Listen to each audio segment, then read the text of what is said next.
Hi, I'm Nathan Hammond. I am in town from San Francisco. I randomly started working on Ember the day it was announced as Ember. I guess that would be about 5 years ago now. And as a result of that, if you stick around that long, it's like a trap, quicksand, and you eventually just get sucked in and you can't escape. And so I've been doing that now for 5 years. I have all of the t-shirts. My entire wardrobe is Ember shirts. So if you want to print a new Ember shirt, I would like a copy of it because I need clothing. Tonight, I'm going to talk a little bit about what we've been working on in the Ember CLI space and how to test your add-ons. So it turns out writing add-ons is something that we've talked a lot about in the past, but we haven't really talked about how to make sure that our add-ons work. So we've done some things in the past. There's this thing called Ember Try. Ember Try was originally written by Katie Gingler, and Katie took one look at Liquid Fire's test suite a long time ago in a galaxy far, far away, and Liquid Fire was trying to test against all of the many different versions of Ember so that it could confirm compatibility. Well, why did it need to do that? That's because Liquid Fire is a real big jerk and it's like, I'm going to use all of the private API. So it turns out the more ridiculous code that you write, the better tests that you're going to need. And if you are like me and you like to play with private APIs all the time and do things that are really, really bad, you should absolutely write lots and lots and lots of tests and check against every single version so that you can guarantee that your private API didn't break on you. Or when it does, because it will, you'll know exactly how it broke and how to fix it. So Ember Try is a very simplistic add-on. It actually is very declarative. It changes the installed npm and bower packages underneath the hood, just swaps them out for you. And it says, okay, great. Now that you've swapped the versions here, we can test your add-on against Ember 2.4 and 2.5 and 2.6. Has this giant configuration file that's completely declarative. But you might notice up at the top it says module.exports.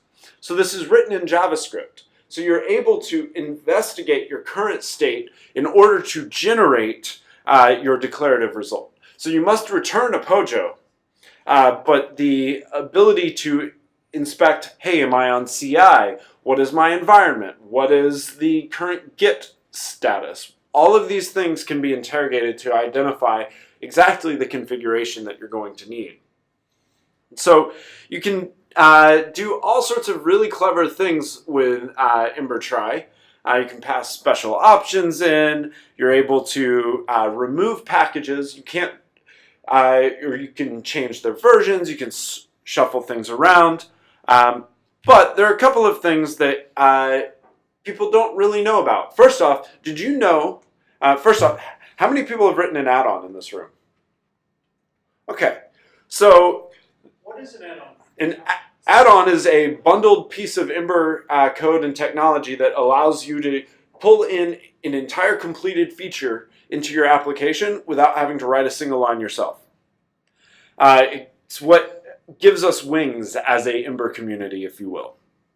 So, Ember Try is built into every single add-on definition, and you type Ember Try : each, and it will run through all of the scenarios and run all of the tests in your add-on in that scenario. But you're like, what does it mean to run those tests? Well, by default, the command is Ember test, and so that's that normal thing that you're used to writing command line. Well, you can actually run arbitrary commands. So instead of saying Ember test, you could say npm run test. And npm run test could actually be a particular thing. It could be, your command could be mocha, then some particular file for that particular scenario. So you can run all of these scenarios very quickly and easily inside of Ember Try. But you didn't know that you could do that. In fact, I found that out only like a month and a half ago. And so that gives you a lot of idea about how poorly used and leveraged that feature is. However, in order to do this, you must actually create a specific test suite for each of those scenarios. And that actually creates a whole bunch of overhead and a whole bunch of complexity. You're like dash dash filter equals. So you can pass a filter into your tests to tell it to run only specific tests. Well, in order for it to only run specific tests, those specific tests must all match a filter. And so you might have to cleverly name all of your tests. And so you end up with all of these ridiculous tags in your test names so that you can match things correctly to your filters. And that gets really tedious and it's error prone. It's also really difficult inside of Ember Try to test the build output. It doesn't provide any tooling around that, and the easiest way to test the build output is actually to test against what happens in the runtime code itself. So that's kind of like the major limitations for the declarative things, but then beyond that, what if you need to modify more than just the dependencies of your add-on? What if you need to change content inside of your dummy application in order to be able to tell how this is supposed to work? Well, Ember Try does not have a story for that. And so some guy named Tom Dale, I don't know who he is, he's some jerk, he built this tool called Ember CLI add-on tests. And this was built and designed to support fast boot. And how many people have played with fast boot or using it in production? All right. So we got a few people who are dangerously treading the waters. It's actually very difficult to test your applications with all of the different permutations if you're not able to tweak and modify a running application at time. It's focused on generating a single application and modifying it, and then running all of these tests, and then resetting it back to the original. And for bonus points, it gives you the ability to quickly and easily say, hey, against this running Ember application, tell me what happens when I make a network request to it. So it's kind of neat in that way. And so it looks like this when you're using it. You say new add-on test app.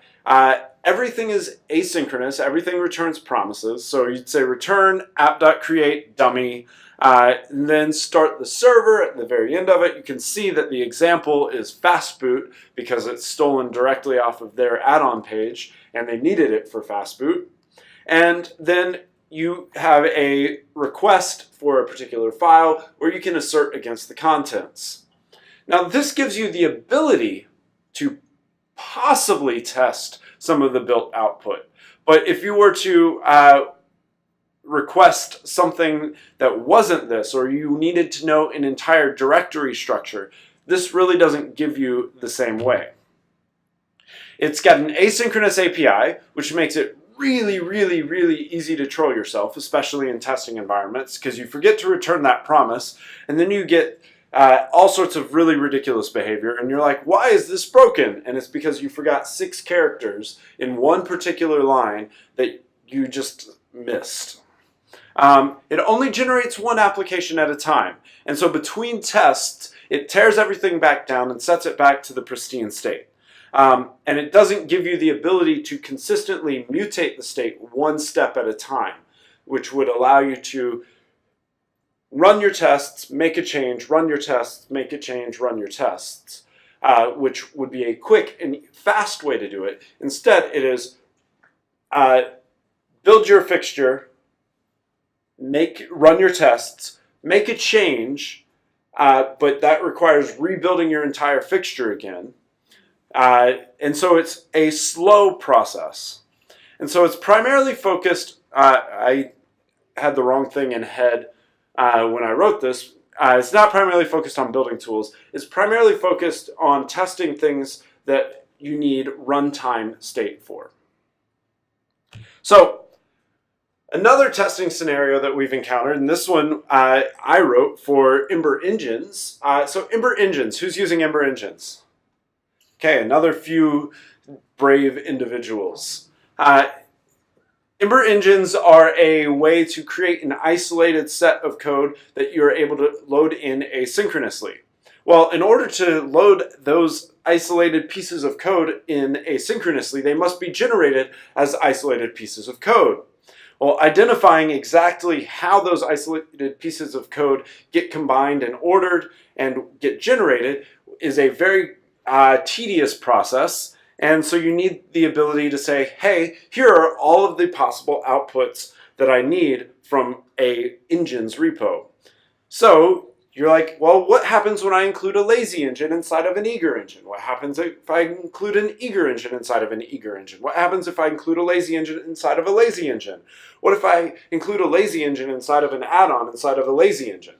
So all of these permutations are really important to get right, but knowing how to get them right is very complicated. And so engine testing was written. This took way more time than I would like to admit, because it's actually nothing more than a gigantic fixture. There's nothing about it that is complicated. It's just code. It's literally EmberG, all of these things hundreds of times to make sure that everything is consistent. But there are a lot of issues with this. Maintaining these fixtures is just miserably tedious. We fixed numerous bugs that were just copy-paste errors. I was like, oh, I need another engine. Command-C, Command-V, I already did all of those things. There are 28 places that I need to modify, and I got 27 of them. Whoops. So now your test is like, hey, this is broken, this isn't working. And you're like, why is this not working? The output is not right. Well, it turns out if you feed garbage in, you get garbage out. So being able to actually maintain a correct fixture is very hard. And you're like, hey, I spent hours reviewing why this is broken in my build, only to discover that my fixture was wrong. That's not a fun scenario. And it's not easy to write assertions against this. So we really want to not have this problem anymore. So Ember CLI, that happens to be something I work on. We must not do any testing at all inside of Ember CLI, considering all of these problems exist and we just haven't solved them. Like, we have the exact same problems, and in truth, this has been a neglected portion of Ember CLI. Our tests were slow, like 13 minutes to run all of our test suite. That's actually a fast version from a few months ago. Last year, they were running in 45 minutes. And there was a point where, like, we were literally hitting the 1 hour cutoff on Travis, where Travis is like, that's nice, your tests aren't done yet, but they are now. So Travis was like, see yourself out, please. And so we worked on them a little bit. And then slowly but surely, we've made progress. We've had issues with coverage. Because it's so complicated and tedious to write tests, we found out that we were like making a change, and it seems like this is a good change, we can do this, this is valid, this is viable. But we didn't have good enough test coverage to notice that we just broke something. And so we would have multiple reverts. I think we had 4 reverts in the 2.12 release cycle. And it turns out that building fixtures are hard, even for Ember CLI. Ember CLI has like 120 some odd directories, 90 some odd files of fixture data built into Ember CLI for us to test each of these things. Many of these things have to be maintained. And tests leaked. This is a PR from Jake in the back there, and it was a 1-line change. Literally a 1-line change. I would like to point out the date it was opened and the date it landed. If you're going to make a 1-line change and your test suite does not support running tests to pass that change, you've got problems. And so Ember CLI had problems. We've got the same problems all of you have in testing your add-ons. So we needed a way to improve our testing story. And we needed it to be easy, we needed it to be fast, we needed it to enable us instead of have it be something that slows us down in the future. So, what have we done?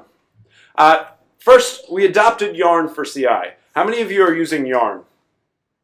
How many of you are using NPM? How many are using both? I'm actually just using Yarn. Yarn is fantastic. The biggest remaining bug in my estimation has been closed. It supports Node 4+, which is the only thing that Ember supports right now. So if you are looking for reasons not to use Yarn, there aren't any anymore. So go ahead and adopt Yarn. It's totally worth your time. It may take a few days to adopt it, but you'll get those back in terms of Yarn install like this, because it's easily many times faster. So we adopted Yarn for CI. Makes all of our test runs faster. But in order to adopt Yarn, we also had to build something else. I built this thing called package cache. Turns out if you have all of these node modules, if you just copy off a record of all of the previous ones and save them off over here, then whenever you need them, pull them right back out. It's pretty quick. It's in fact a hell of a lot faster than running yarn install, because yarn install has to link everything else. It has to gzip it, whereas all this has to do is write one symlink. So it's much, much, much faster. And this exists in a way that it is completely interchangeable with Yarn. So here's what it looks like. Package cache this is a foundational feature for something else I'm going to talk about. We say, hey, I want a new package cache, and I include it. You can include it yourself in your own add-ons just by doing require exactly as specified on the screen. I want to create a new package cache, and I want to have the ability to programmatically modify it using Yarn. And so that's what the command generator line there is for. Now, I say, hey, I need to read the package JSON so that I can generate my manifest, and I will create a new cache, and I'll name it whatever I want to call it. I can call it foo, I can call it cache name, I can call it Michael. Whatever you want to call it, you can call it that so that you can reuse it later. Because it turns out, if I say cache create Michael twice and feed it the same manifest file, it won't do anything. It'll say, oh great, I already have one that's identical to this. And so that's the quick magic trick that this thing does, is you can treat it as if you're creating a new package cache every single time, but it, underneath the hood, does only the minimal amount of work required. So then you go through, you add it, you modify it, and let's say I need to add a new package to it. Yarn invoke, add some package, and send it the directory of the existing cache so that it is run in that context. That's the really quick and easy way to modify your package cache inside of a test run. So if you need to change something, instead of it being a declarative thing like Ember Try, where you have to specify the package name and the version, and it does it for you, this gives you the ability to programmatically modify it as you go. And if you need to switch it to NPM, let me do that for you just one more time. If you need to switch it to NPM, it's changing a few characters in the entire thing. And that's what allows us to maintain the compatibility with both Yarn and NPM inside of Ember CLI, because we need to be able to test against both. So, the future of package cache is actually pretty bright, because you can do some clever things with it once you actually have a cache. I can use the same cache to generate something for Ember New or for Ember Add-on. So the first time you type Ember New or Ember Add-on for a particular Ember CLI version, we say, hey, we're going to save off all of those packages, which means the next time you do it, it's instant. How many of you love typing Ember New or Ember Add-on, blah, blah, blah, and it takes forever? it will take 5 minutes to get your first application up and running. Well, now it can take like hundreds of milliseconds. So that's one of the things that we really want to enable using package cache. And for people, yes, it's going to be really fun to give live demos. For sure. On a stage on conference Wi-Fi. Because so many times you're like, I could do this, but I'm on conference Wi-Fi. I can't do a quick demo anymore. But you can now. I work on Ember CLI. Ember CLI has a test suite that does multiple NPM installs throughout its process. In fact, it spent something like 7 minutes just doing NPM installation, which you see demonstrated by the reduction in time. So with 7 minutes of NPM installation, it would be a lot nicer if it could just symlink those in. And so package cache enables fully offline testing. So you run npm run test inside of Ember CLI once, it does all of the installations. The next time you run it, it doesn't do those. And so that means that you're able to work on a plane, work on a train, work on the bus to work, which is something I would do all the time. And it gives you the ability and the flexibility to work offline. So your test suites can now be offline capable. And so now, in Ember CLI, our tests are faster, 7 minutes faster. That's it. Like, all we did was adopt Yarn and package cache, and that got us a 7-minute improvement. There's still a lot of additional headroom there, but I'm going to consume some of it with more tests. So we're targeting running all of our tests in under 10 minutes, and if those tests run in under 10 minutes and I've got us headroom because of all of the work we've done on our fixtures, well, that means that we can create more coverage, more complex tests, get a better sense of how our test suite is running. About how many tests are you talking right now? Something like 1,500. And those the ones that are really rough are the ones that are, we call them slow tests, and they run an entire Ember build, and they take on the order of like 30 seconds to run. And so we've got like 8 or 9 of those, and that's the vast majority of our time. So in order to improve those, I'm writing something called App Fixture. App Fixture is a tool to make it easy to actually generate fixtures that look like Ember generate or Ember new, whatever that fixture may be. So create a new app or a new add-on. And what we want to do is be able to programmatically change these fixtures, make things very dynamic in incremental changes so that we can build, run a test, make a change, run a test, make a change, run a test. That way we don't have to completely blow everything away every step along the way. It uses package cache underneath the hood because we want to make things all fast and easy, and it's a completely synchronous API because we now have exec sync support because we support Node 4+ only, which was a problem in the past. It enables complex tests. So in this case, you can see me creating a new app fixture, and it's called application name. It's a really clever application. It says hello world and nothing more, because that's what we do around here. And I've generated a file inside of it. I told it at the path hello.js, I wanted the file that just says hello world as a quoted string. And then I serialize it. When I call serialize, what happens is it writes the entire fixture to disk, and that allows me to then interact with it. I can tell it to build. And so in this case, I tell the root app to build. And then I check the results of that build. I inspect the app.js file, and I check to make sure that my something.js, or excuse me, hello.js actually got included in the output. And then at the end, because this is a testing tool, you would typically do the serialization in something like before, and then in the after hook, you would call root.clean. and that makes everything evaporate off of the disk for you. So you can run your tests and it cleans up after itself. It's composable. So I said App Fixture, but there are also two other things. There's Addon Fixture and in-repo Addon Fixture. And so I say new App Fixture, I'm going to call it root, and then I'm going to create a new child, which is called a new in-repo Addon Fixture.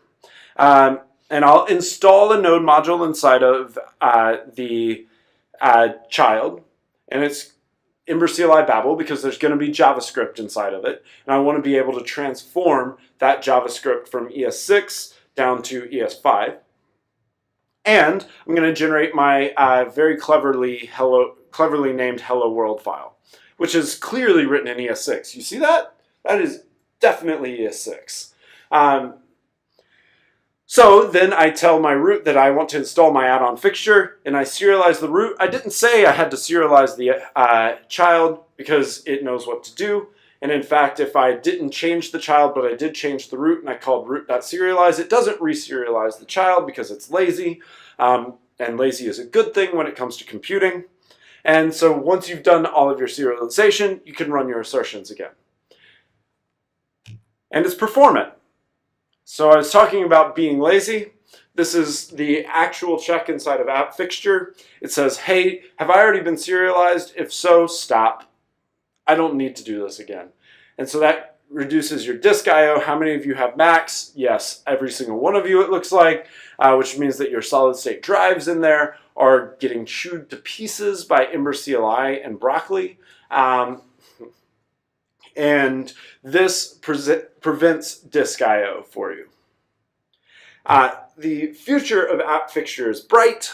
I think so, at least. The idea is to be able to run each of these build pipelines inside of Ember without discarding the previous run. So currently, anytime you run Ember build, it starts the new app, it wires together an entire Broccoli pipeline, and at the end of that Broccoli pipeline, it runs .build. And then it closes everything out. Well, it already wired everything up for you. You don't want to wire all of that up twice. There's also .rebuild. And so what we're going to do inside of App Fixture is enable it to run tests on .rebuild so that it doesn't have to rewire the entire Broccoli pipeline every single time. This is why the first time you run Ember serve, it takes 6 seconds to boot your application, or 6 minutes, or in the case of LinkedIn, 60 minutes. And then on subsequent builds, it takes 10 milliseconds to rebuild because it knows all of the assets which have changed, and it only runs those portions of code. We're going to write more helpers that'll make it easy to do assertions, make it easy to modify package JSON, make it easy to install new add-ons, and make it possible to test multiple versions of Ember CLI. So Ember CLI has to support backwards and forwards compatibility of almost every change that we make. Right now, you know how we do that? We rely on the institutional knowledge that Jake and Kelly and Rob and Steph and Tobias and I have. And we make mistakes. And so rather than relying on me, we want to instead rely on software which doesn't sleep, is always going to do the same thing over and over and over again, only what we've told it, and be able to test against all of the differing versions of Ember CLI. And then we're going to focus on performance to make this thing faster, because if the iteration speed for making a feature goes down, that makes it easier for you to add features. Turns out it's easy to be like, oh, can I make this change? Yes, because it only took me 6 seconds to do. And there's also add-on fixture. It has things like add method, so you can say tree for add-on is this, and you can pass in a fixture for the tree for add-on. You can programmatically generate those. There are examples in a pull request, and you can use these. You can actually use these right now. Package cache is already landed. It's in Ember CLI 2.12. App Fixture, well, I'm exaggerating a little bit on you can use this. If you work off of my fork, you can use this, but it will be landed by the end of this weekend, and that will allow you to use it, and it'll show up as part of Ember CLI 2.13. And so rather than including Ember CLI add-on tests inside of your thing, you can just reach into Ember CLI and grab the tools that Ember CLI itself uses to test itself. So, there's a lot of things that we've been thinking about with this in the future. Ember CLI is an organic product. It is 4 years of mistakes, which we've piled up into the shape of a very beautiful house. But if you get really close, you might notice that the walls smell a little bit.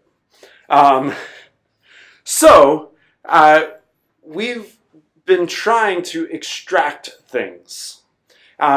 We've been pulling out the blueprint handling. We pulled out the test helpers. We've been extracting things out of Ember CLI so that we are able to work on them independently. So one of the things that we're looking at, almost all of you immediately install Ember CLI SaaS into your application immediately. Well, it'd be great if we could pull Ember CLI default built-in CSS handling out of Ember CLI and turn it into an add-on. But we can't do that unless we know exactly how it functions. Anybody know how it functions? My hands are down.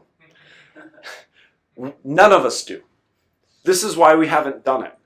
And so we need the ability to write tests for it that are super complex, cover all of the edge cases, all of the scenarios to actually guarantee that an add-on recreates the built-in behavior.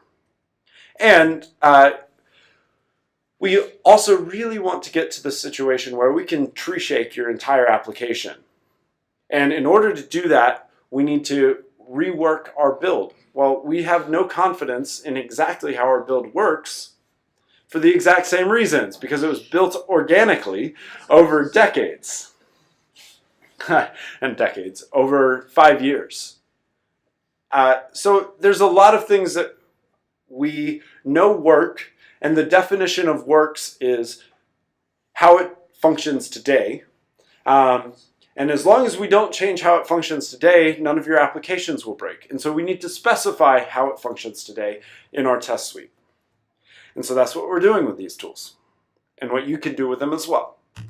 I'm Nathan Hammond. I really enjoyed coming up to hang out with y'all this week. I got to hang out with Kelly all week and classmates crew throughout the days of the past week. And it's been a lot of fun. And so thank you so much.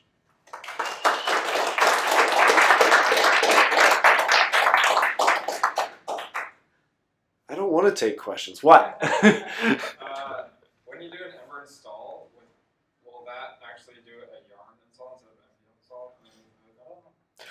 install? So the question was, when you do an Ember install, will that do a yarn add into your application? And the answer is maybe. So there's an RFC open against Ember CLI that allows us to presume whether or not you're using yarn. If your application includes a yarn.lock file and what was the other condition? Install globally. And yarn exists on your system, there you go. That could be an important feature. It will, instead of using npm, guess that you're trying to use yarn.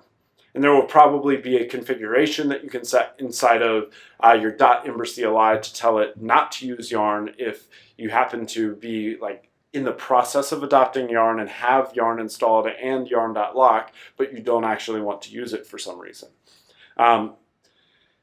So yes, the answer is there is a future state where Ember install does use yarn. How long do you think that would take to land? The code for it is already written. The discussion around it is still ongoing. So that's 2 to 3 weeks of discussion, at least in terms of what the process will look like. Other questions? Other question, I wrote quite a bit about how to get agents to the place that they are today.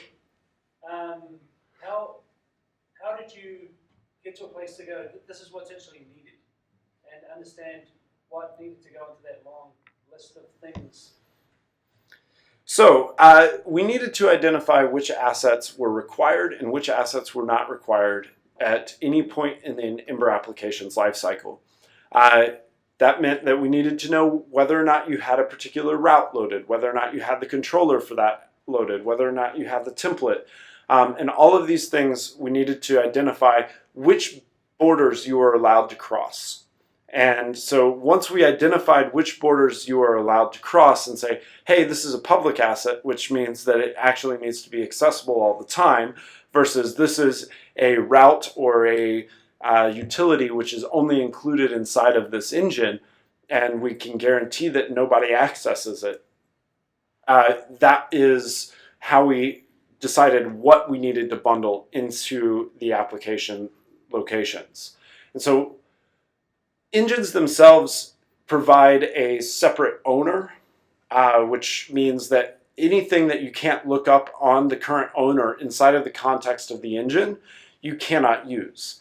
And so once we have that concept of here's the owner and here are the things inside of it, we know that your root application or other engines or other add-ons cannot access the contents inside of this owner.